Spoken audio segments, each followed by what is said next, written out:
सनकादिकों ने कथा प्रारंभ की और ज्यों ही कथा का शुभारंभ हुआ, बड़े बड़े ऋषि मुनि महात्मा कथा सुनने के लिए दौड़ पड़े। महाराज श्रीमद्भागवत पीयूष पानाय रस लंपटा। सूत जी कहते हैं, हे मुनियों, श्री भागवत पीयूष पानाय रस लंपटा। कथा सुनने के लिए कौन आए? बोले लंपट लोग आए। लंपट माने लालची। कैसे लंपट? धन लंपट, काम लंपट, संसार लंपट? कहते नहीं, भागवत पीयूष पानाय रस लंपटा। श्रीमद् भागवत रूपी अमृत पीने के जो लालची लोग थे, लंपट लोग थे, वो आए। और ये लंपट लोग कौन थे? बड़े बड़े अच्छे लोग थे महाराज। थे तो लंपट, लेकिन कौन थे? कहते हैं भृगुर वसिष्ठश्च वनश्च गौतमो मेधातिथिर देवल देवरातौ। भृगु, वशिष्ठ, च्यवन, मेधातिथि, देवल, देवरात, ऐसे ऐसे महामुनि लोग कथा सुनने के लिए आए। सर्वज्ञ कल्प जो महर्षि थे वे कथा सुनने आए। यह भी एक संकेत है। ये साधारण है महाराज। भृगु, वशिष्ठ, च्यवन, गौतम, मेधातिथि, देवल, देवरात, राम।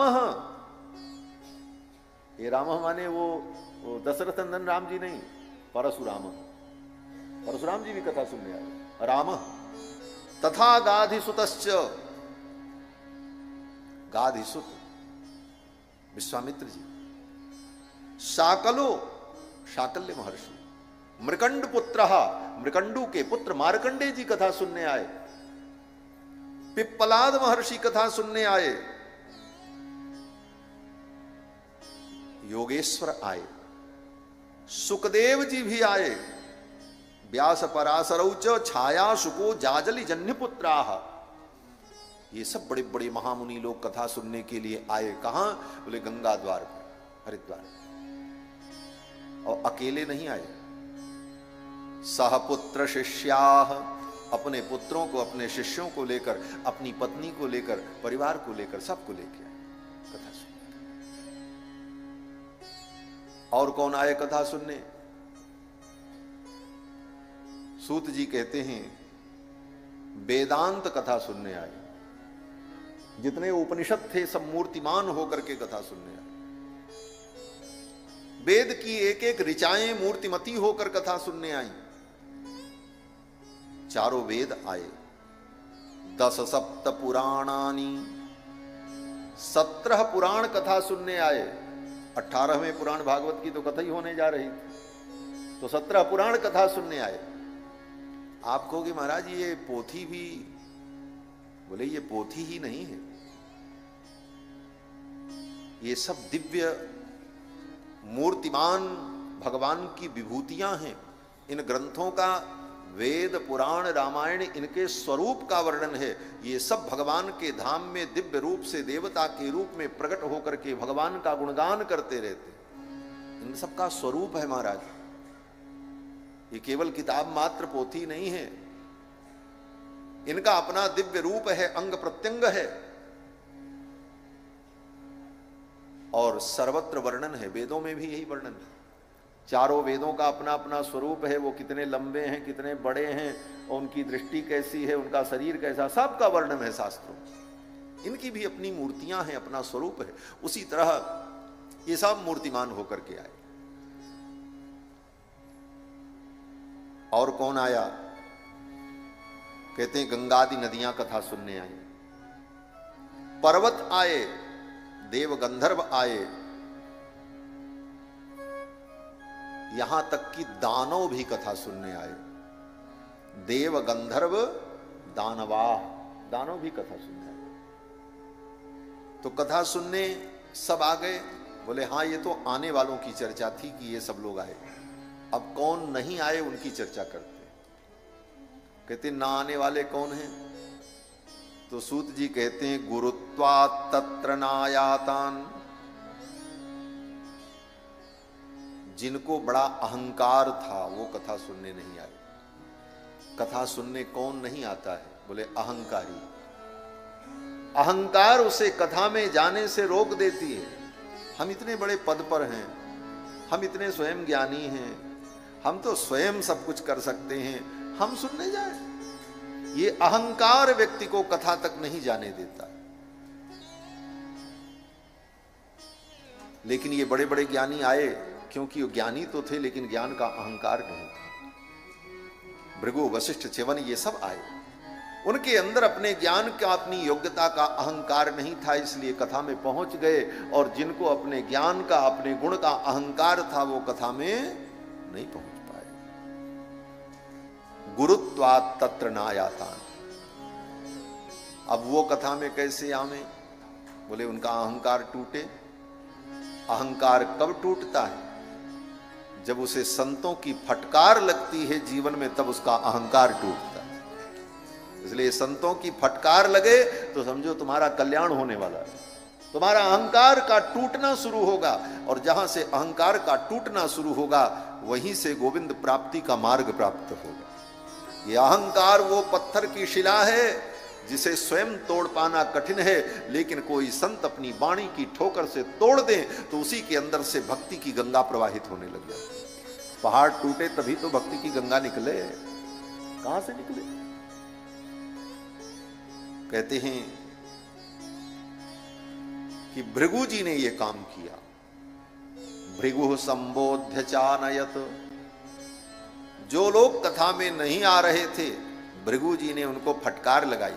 बोले तुम अभागे हो, तुम्हारा दुर्भाग्य है, ऐसी कथा हो रही हो, सुन नहीं पाओगे। छोड़ो इस अहंकार को, पद प्रतिष्ठा की मर्यादाओं को, और चलो और चल करके कथा सुनो, तुम्हारा कल्याण होगा। जब भृगु जी ने उनका संबोधन किया, उन्हें डांटा, भृगु संबोध्य चानयत, और भृगु जी उनको लेकर के आए और उनको भी कथा में बैठे। यही संतों की उदारता है। संत अपना मान छोड़कर दूसरे का कल्याण करने के लिए सब कुछ करने को तैयार होते, यही संत की साधुता है। और नारद जी भृगु जी महाराज ने उन सबको फटकार लगाई। बोले चलो और चल करके कथा सुनो। अब तो सब आए महाराज, और गंगा के तट पर अद्भुत समागम हुआ।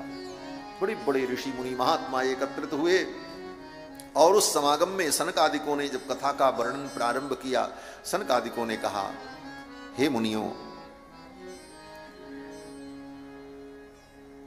वेदादिर वेद माता च पौरुषम सूक्तमेव च।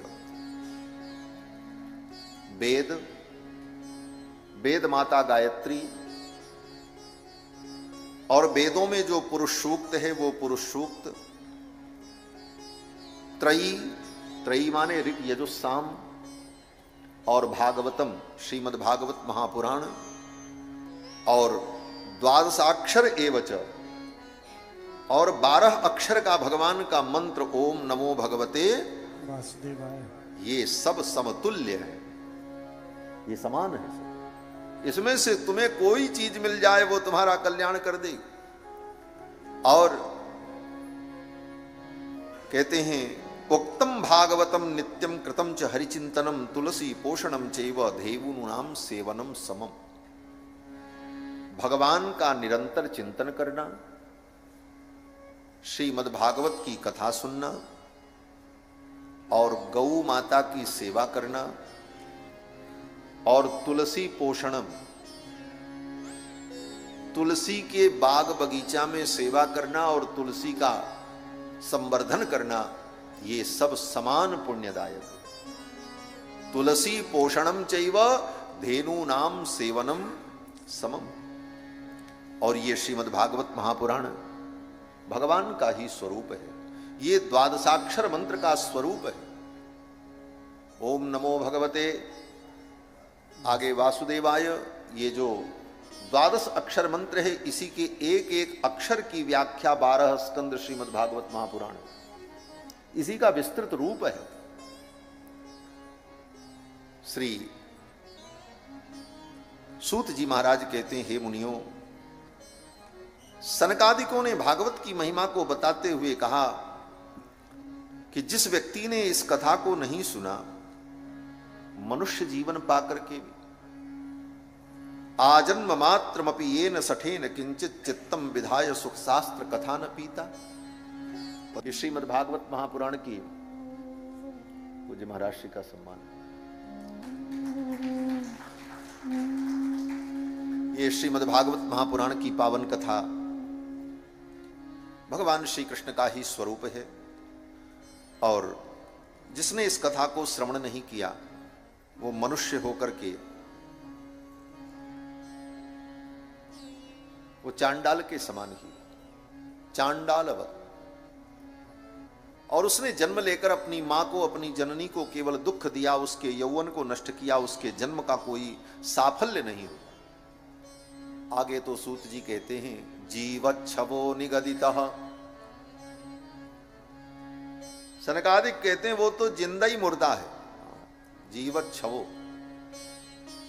और वो गधा है, खरवत, गधे के समान है।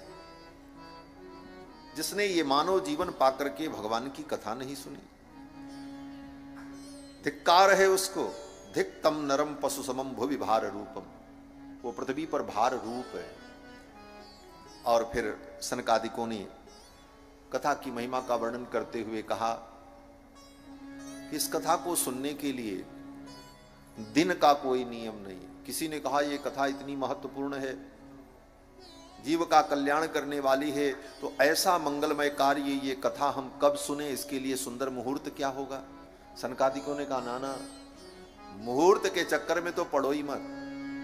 जब तुम्हारा मन करे उसी समय सुनो। दिनानाम नियमो नास्ति सर्वदा श्रवणम मतम। ये तो सदा श्रवणीय है। क्यों? बोले मुहूर्त के चक्कर में पड़ोगे और कहीं तुम्हारी मृत्यु का मुहूर्त पहले ही आ गया, तब क्या करोगे। इसलिए अन्य सभी कामों में मुहूर्त का महत्व है। यज्ञोपवीत मुहूर्त में हो, विवाह मुहूर्त में हो, संस्कार मुहूर्त में हो, गृह प्रवेश मुहूर्त में हो, लेकिन भगवान की कथा बोले दिनानाम नियमो नास्ति। दिन का कोई नियम नहीं, रोज सुनो, हमेशा सुनो, जब मिले तभी सुनो। और भगवान की शरण में जाने के लिए मुहूर्त की क्या जरूरत है। गोस्वामी जी महाराज कहते हैं राम की शरण जाए साइत सुदिन न हेरिए। भगवान की शरण में जाने के लिए साइत और सुदिन देखने की जरूरत नहीं होती। जिस दिन आप भगवान की शरण में जाओगे, उनके चरण का वंदन करोगे, वही सबसे सुंदर मुहूर्त है, वही सबसे सुंदर काल है। तदेव लग्नम सुदिनम तदेव तारा बलम चंद्र बलम तदेव विद्या बलम दैव बलम तदेव लक्ष्मी पते तेंग्र युगम स्मरा। सनकादिकों ने जब इसको सब सुनाया, कथा चल रही थी, उसी समय भक्ति महारानी का आगमन हुआ। भक्ति महारानी अपने पुत्र ज्ञान वैराग्य को लेकर के उस कथा में प्रकट हो गई। भक्ति सुतौ तौ तरुणौ गृहीत्वा प्रेमैक रूपा सहसा विरासीत। भक्ति महारानी अपने पुत्र ज्ञान वैराग्य को लेकर कथा में वहां प्रकट हो गई। और जब भक्ति महारानी प्रकट हुई तो भक्ति महारानी कुछ गुनगुना रही थी। उनके मुख से मधुर मधुर वाणी निकल रही थी। क्या निकल रहा था? बोले श्री कृष्ण गोविंद हरे मुरारे नाथेति नामानि मुहुर्वदन्ति। श्री कृष्ण गोविंद हरे मुरारे, हे नाथ नारायण वासुदेव। हे कृष्ण, हे गोविंद, हे नाथ, यही कहती हुई भक्ति महारानी वहां प्रकट हो गई। अब सभी ने देखा, सबने पूछा ये कहां से आई, किधर से आई, इनको तो किसी ने आते नहीं देखा। कथम प्रविष्टा कथमागतेयम मध्य मुनि नाम इति तर्कयन्तः। विचार होने लगा कि भक्ति महारानी कहां से आई, कैसे आई। तो सनकादिकों ने उत्तर दिया ये कहीं से नहीं आई। बोले तब? बोले अभी अभी प्रकट हुई हैं। बोले कहां से प्रकट हुई? बोले कथार्थ तो निष्पतिता धुनेयम। इसी कथा के अंदर से इनका प्रादुर्भाव हुआ है। ये कथा का जो अर्थ है वही भक्ति है। इसी कथा से इनका प्रादुर्भाव हुआ। कितना सुंदर संकेत है। भक्ति को पाने के लिए कहीं जाने की जरूरत नहीं, कथा में आओ, इसी कथा के अंदर से भक्ति प्रकट होगी और आपको प्राप्त हो जाएगी। कहां से आएगी, कैसे आएगी, इस चक्कर में पड़ने की जरूरत ही नहीं। कथम प्रविष्टा कथमागतेयम। और जिन जिनको भक्ति मिली, भक्ति को पाया, कथा से ही तो पाया। भक्ति महारानी के पुत्र ज्ञान वैराग्य भी स्वस्थ हो गए। आगे भक्ति महारानी ने कहा मैं कहाँ जाऊं, कहाँ बैठूं। सनकादिकों ने कहा ये जितने श्रोता हैं इनके हृदय में जाकर के आप बैठ जाओ, इतने सिंहासन लगे हैं, आपके लिए सिंहासन की कमी नहीं है। निरंतरम वैष्णव मानसानी, इन वैष्णवों के मन में जाकर के आप बैठ जाओ। सनकादिकों ने यह नहीं कहा कि इनकी बुद्धि में बैठ जाओ जाकर, क्यों? बोले बुद्धि में भक्ति बैठेगी तब भक्ति नहीं होगी। क्यों? बोले बुद्धि तर्क प्रधान होती, बुद्धि तर्क करती है, और जहां तर्क होता वहां भक्ति नहीं होती। भक्ति तो मानने की चीज है और बुद्धि जानने का साधन है। मन से भगवान को मानकर मन में बैठा लो तब भक्ति होगी, और बुद्धि से जानने के चक्कर में पड़े तो बुद्धि तर्क करते करते थक जाएगी और भगवान को जान नहीं पाओगे। आजकल लोग बुद्धि से ही जानना चाहते हैं, तर्क के बल पर। किसने भगवान को देखा, कहां किसको मिले, क्या प्रमाण है कि भगवान है? बोले बुद्धि से नहीं समझ सकते। इसीलिए कहा कि तर्का प्रतिष्ठाना, तर्क की अप्रतिष्ठा है, तर्क अंतहीन होता है। अभी मैं एक जगह गया था तो एक सज्जन बोले महाराज भगवान को बनाने वाला कौन है? हमने कहा भगवान सबको बनाने वाले। बोले फिर उनको कैसे आए, उनको किसने बनाया? हमने कहा अगर ये मान लो बता भी दिया जाए कि भगवान को किसने बनाया तो फिर वही प्रश्न हो जाएगा, उनको किसने बनाया? तो इस तर्क का कभी अंत होगा?